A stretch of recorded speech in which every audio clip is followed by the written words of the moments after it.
Tiyak na hindi ka raw maiinip sa traffic kung ang driver ng jeep na yung sinasakyan ay kasing gwapo ng tsuper na viral ngayon sa social media. Kilalanin ang driver na ito sa Showbiz Balita ni Aubrey Carampel.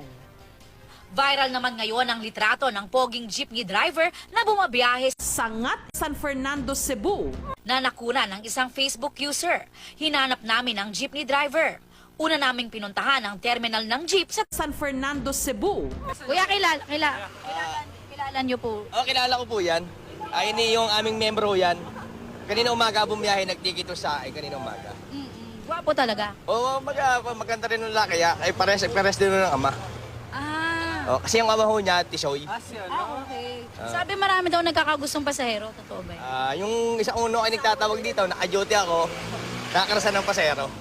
Natuntun namin ang barangay kung saan siya nakatira. Isang model nga dapat siya, hindi